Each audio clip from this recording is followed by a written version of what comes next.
샬롬 샬롬 샬롬 샬롬 샬롬. 하나님 사랑합니다. 여러분 주 안에서 사랑합니다. 민수기 31장 1절에서 10절까지 우리 합독했습니다. 여호와의 원수를 갚으라, 미디안에게 갚으라. 이 제목 2절 본문에 나와 있는 말씀대로 우리 함께 은혜를 나누도록 하십니다.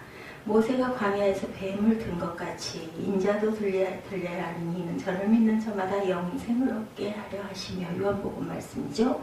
3장 14절에서 15절 말씀입니다.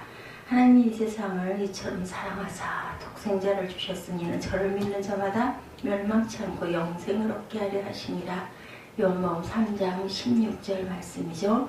우리가 아직 죄인 되었을 때 그리스도께서 우리를 위하여 죽으심으로 하나님께서 우리에 대한 자기의 사랑을 확증하셨다. 이 말씀도 로마서 5장 8절 신약에 있는 말씀들입니다.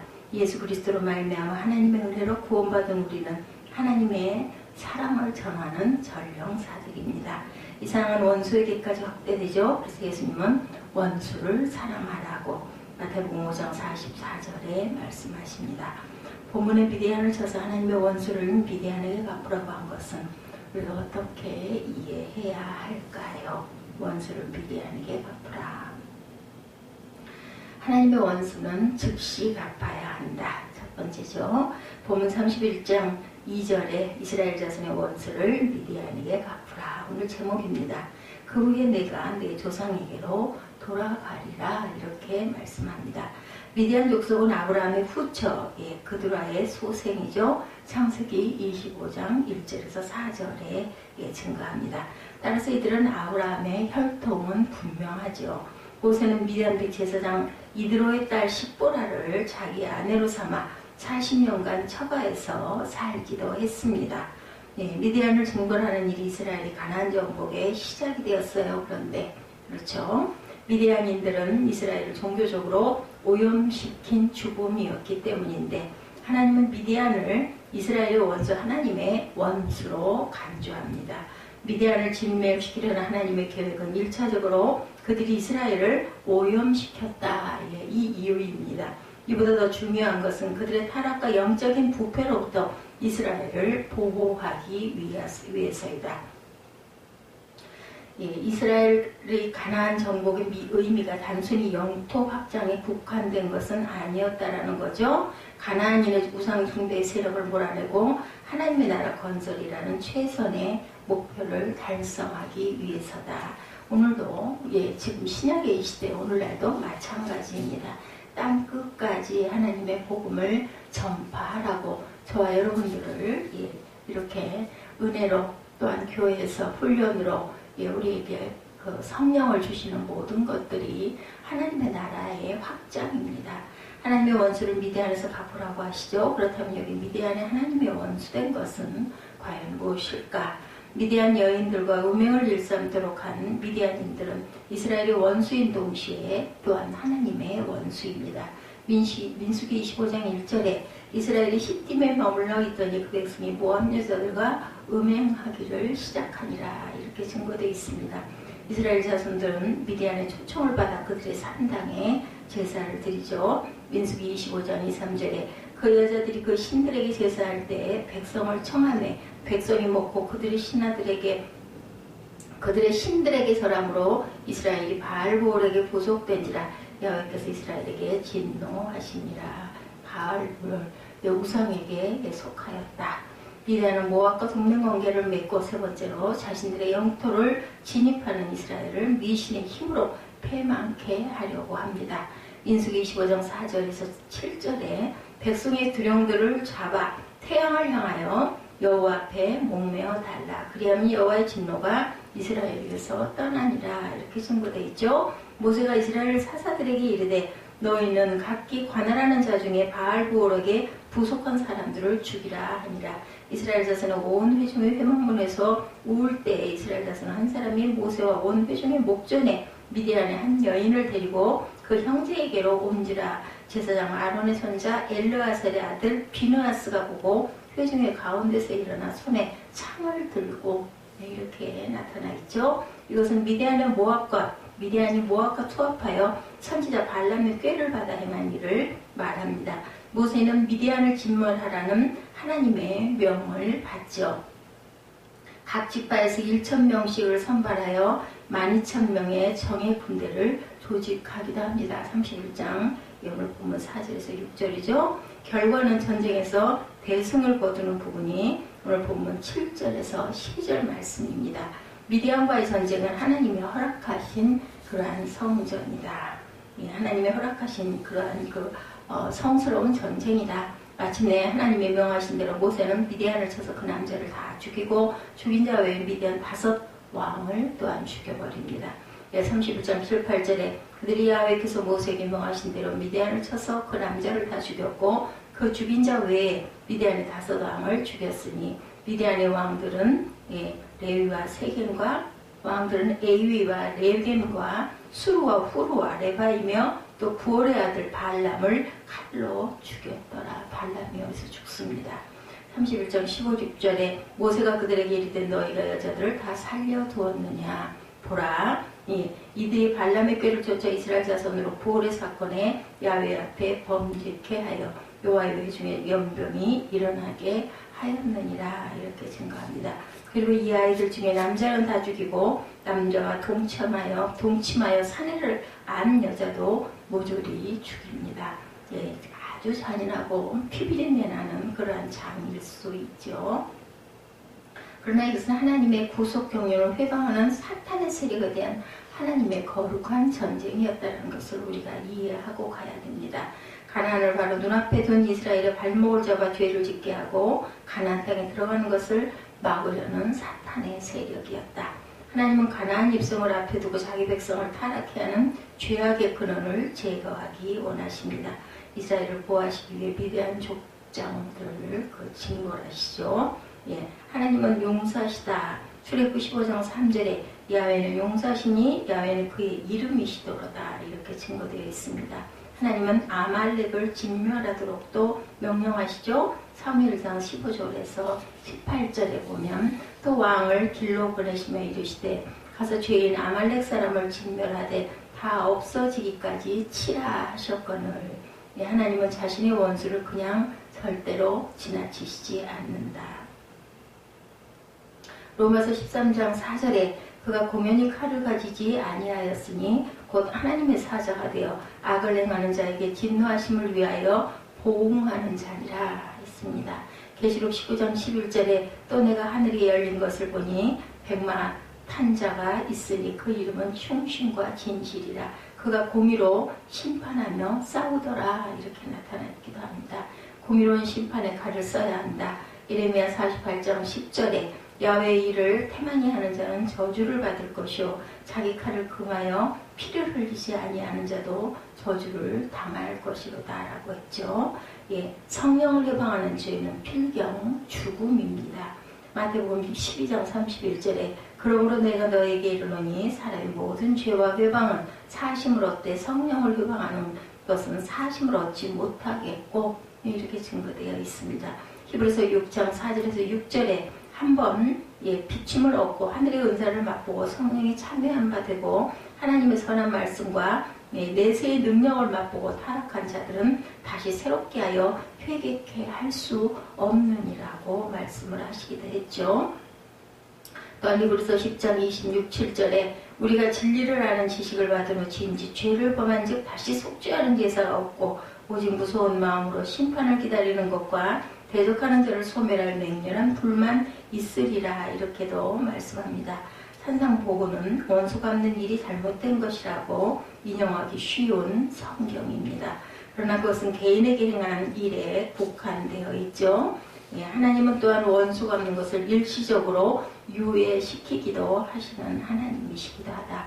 열왕기상 2장 8, 9절에 비브림 베냐민 사람 게라의 아들 시므이가 너와 함께 있나니 저는 내가 마하나임으로 갈 때 독한 말로 나를 저주하였느니라.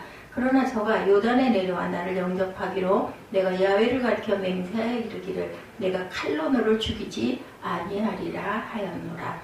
그러나 그 백발의 피를 흘려 저로 음부에 내려가게 하라. 이렇게도 말씀하죠. 다윗이 압살롬의 반역을 피하여 비우름에 이르렀을 때, 그때 사울의 집 죽석인 게라의 아들 시므이가 신복들이 보는 앞에서 다윗을 아주 놀리고 저주하는 장면이 나타납니다. 사무엘하 16장 7, 8절에 시므이가 저주하는 가운데 이와 같이 말하더니 피를 흘린 자여 비루한 자여 가거라 사울의 족속의 모든 피를 야훼께서 내게로 돌리셨도다 라고도 증거하죠.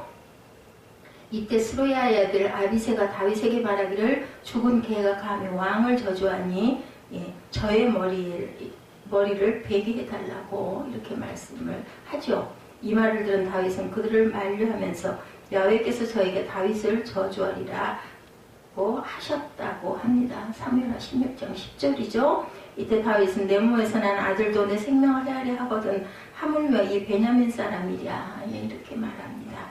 얼마 후 압살롬의 나는 평정되고 다윗이 황궁할 때 시므이가 베냐민 사람 1,000명을 거느리고 다윗에게 앞서 용서를 구합니다. 이때 아비새가 다시 저를 죽이려고 하자 다시 다윗이 만류하면서 시므이에게 너를 죽이지 않겠다고 맹세하죠. 다윗이 죽을 날이 임박할 때 솔로몬에게 명합니다. 그것은 시므이가 행한 일을 기억하고 저를 무죄한 죄로 여기지 말라는 거죠. 구체적으로 말하면 저를 죽여라 하는 말씀입니다. 그 백발의 피를 흘려 저로 음부에 내려가게 하라고 하시죠. 솔로몬이 등극한 후에 다윗의 유언을 어김없이 진행합니다. 솔로몬은 시므이를 불러 예루살렘 밖을 나가지 말라고 금종령을 내리죠. 예루살렘 밖 기드론 시내를 건너는 날에는 반드시 죽임을 당하리라고 이렇게 선포했습니다. 시므이도 이 약속에 찬송하죠. 거기만 안 가면 살 수 있는 거니까. 그렇죠. 3년이 지난 후에 시므이 두 종이 도망을 합니다. 시므이는 두 종을 찾기 위하여 예루살렘을 나와 기드론 시내를 건넙니다. 이 사실을 고해받은 솔로몬 왕은 시므이를 불러 약속을 확인한 후에 분하야를 시켜 시므이를 쳐 죽이는 장면이 열왕기상 2장 36절에서 46절에 나타납니다. 다윗의 유언 가운데 또 하나는 요압이었죠. 열왕기상 2장 5, 6절에 스루야의 아들 요압이 내게 행한 일 곧 이스라엘 군대의 두 장관 넬의 아들 아브넬과 여델메 아들 아마사에게 행한 일을 내가 알거니와 내 지혜대로 행하여 그 백발로 평안히 음부에 내려가지 못하게 하라. 이렇게 하셨어요. 요압은 자기 지위를 빼앗기지 않기 위해 다윗이 아끼는 아브넬과 아마샤를 죽였죠. 그의 살해 행위는 다윗에게 행한 것이나 다름이 없었다는 겁니다. 요압은 다윗의 둘째 3인에 드는 장군임에 큰 힘이 없는 그런 장군이었지만 그는 방자하고 교만했습니다. 그래서 요압의 이름이 다윗의 둘째 3인의 이름에서 삭제됩니다. 압살롬의 반역이 났을 때 다윗은 요압에게 명하여 압살롬을 죽이지는 말아달라고 했죠. 이때 요압은 자신이 은 1000개를 받는다 할지라도 왕의 아들에게 손을 대지 않겠다고 맹세를 했어요. 사무엘서 18장 12절입니다. 결국 요압에 의해 압살롬은 죽고 말았습니다. 압살롬이 죽었다는 비보를 들은 다윗은 방송태곡하고 울었죠. 사무엘하 18장 33절에 왕의 마음이 심히 아파 문으로 올라가 우니라. 저가 올라갈 때 말하기를 내 아들 압살롬아 내 아들 압살롬아 내가 너를 대신하여 죽었다면 이렇게 한탄하죠. 압살롬 내 아들아 하였더라 했습니다. 다윗이 압살롬으로 인해 슬퍼한다는 소식을 들은 요압은 못마땅해 합니다. 요압은 다윗 왕에게 압살롬과의 전투에 참여한 자들을 위로하라고 오히려 역공을 가해옵니다. 결국 요압은 다윗의 유언대로 죽임을 당하고 말았습니다. 열왕기상 2장 32, 3절에 야훼께서 요압의 피를 그 머리로 돌려보내실 것을 저가 자기보다 의롭고 선한 두 사람을 찾음이니 다윗과 그 자손과 그 집과 그 위에는 야훼께로 말미암은 평강이 영원하리라. 이렇게 말씀하죠. 개인의 원수는 끝까지 용서해야 한다. 레위기 19장 18절에 원수를 갚지 말며 동포를 원망하지 말며 이웃사랑하기를 내 몸과 같이 하라 하는 여호와니라고 했습니다. 이 말씀은 미디안에 갚으라는 말과 상반됩니다. 그러나 여기서 말하는 원수는 개인적 차원에서 원수가 아니라 하나님과 그 백성을 욕되게 한 공동체적 차원의 원수이기 때문에 두 명령에는 모순이 절대로 없지요. 따라서 미디안의 갚으라는 말은 감정적 보복 명령이 아니라 악인에 대한 합당한 공의의 집행명령입니다. 미디안을 진멸시키는 하나님의 계획은 단순히 이스라엘을 욕되게 했다는 것만이 아니고 더 나아가 이스라엘의 거룩과 성결을 위해서였다. 미디안은 이웃나라 에돔, 모압, 암몬, 유대돈과 가리지 않고 무역을 합니다. 요셉이 미디안에게 팔려가죠. 이스라엘 백성이 이번 여자와 행음을 합니다. 이에 아론의 손자 비느하스가 격분한 나머지 시므리와 고스비 두 남녀를 창으로 찔러 죽이는 사건이 일어납니다. 이에 여호와께서 연병을 내려 24,000명을 죽이죠. 민수기 25장 6절에서 15절입니다. 이유는 미디안인들이 같은 혈족이라고 하여 이스라엘 백성을 유혹했기 때문이었고, 하나님은 이 일에 복수하기 위해서 이스라엘을 통하여 미디안을 진멸하고 촌락을 불살르는 부분이 31장 7절에서 10절에 증거합니다. 그로부터 미디안은 수백 년간에 미미하게 내려오다가 다시 세력을 규합합니다. 사사시대에는 7년간 이스라엘을 괴롭혔던 사실을 우리는 성경을 통하여 잘 알고 있습니다. 하나님은 기드론을 시켜 300명의 군사로 미디안과 싸워 승리케 하죠. 하나님은 인간 대 인간의 개인적인 원수에 대해서는 용서의 원칙을 명하십니다. 마태복음 18장 21, 2절에 그때 베드로가 나와 가로되 주여 형제가 내게 죄를 범하면 몇 번이나 용서하여 주리까?